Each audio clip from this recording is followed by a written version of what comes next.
I think what happened in the last election is people were frustrated by the government. It was the third straight anti-incumbent election, like in 06 and like in 08. They wanted to see how government was helping them in their lives. And instead, I think Roger probably would agree with this, they looked at government as being on the side of the bailout, for example, being on the side of these corporate profits and not really fighting for the little guy, not really fighting for Main Street. And that's where Obama's message didn't break through. And I think if he had been more populist, if he, in fact, had gotten that tax and spend agenda, but had really done it in tangible ways that benefited people's lives, I think he would have been better off. Yeah. Do you agree with that, Rob? I do agree. But I think that, again, going back to what made his candidacy special, it was so cynical.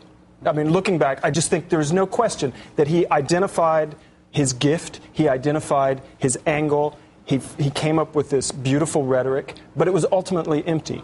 And if he does pick a fight on the tax cuts, I will be blown out of my chair. I just don't believe he will do it. I mean, the one difference I have with Roger is he is saying essentially that Obama is very competent and very strong and is actually doing what he intended to do.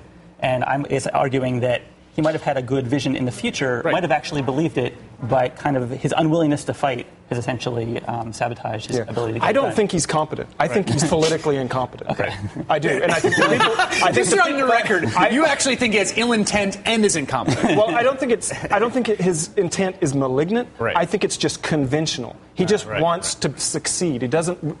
At least that's the way I see it. Doesn't really care what it is that gets passed as long as he gets the mark on the board. Well, and I think that was the Rahm Emanuel School of Politics that he ended up following. I guess Rogers forced me into the position of Obama defender. And it's funny because I like just like you, Chris, from being in Chicago. I mean, we followed Obama pretty early on, and he must have been incredibly cynical from a very, very, very early moment because people really gravitated towards his campaign early on without him really doing anything. Senate, even in the Senate campaign. In the Senate campaign, very early on, he became this vessel for all these students and all these people that were inspired by him. And I think that was real and it was organic. And you couldn't have just cynically manufactured it, I don't think, or else I don't think it would have happened. Well, I think the movement around him was real. I think people actually saw that there was a possibility there.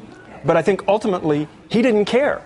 He came in, and once he got in, it was just like the door shut. I should mention one thing here. There were several hundred former Obama campaign staffers that joined our group through the process of the public option fight. And I emailed them just 2 days ago saying, hey, I'm curious, what are you thinking on this tax cut issue? I was shocked by the responses I got. People writing back saying, if he caves on tax cuts, this is not the person I campaigned for. This is not change we can believe in. It does seem like a tax cuts issue is a kind of real marker, right? I mean, it's a real kind of center of the caucus kind of issue, the way that Social Security privatization has been in the past.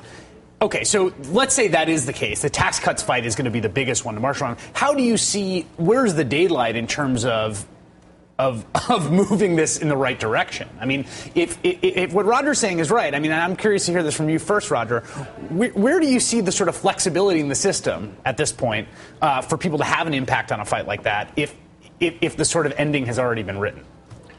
I think it's hopeless. I mean, in a way, it's hopeless. Yeah. I mean, it's hopeless with this administration. But I think people have to let go of their desires and their wishes and their hopes and their dreams about Obama and just get organized and say, okay, Obama's what we have to fight.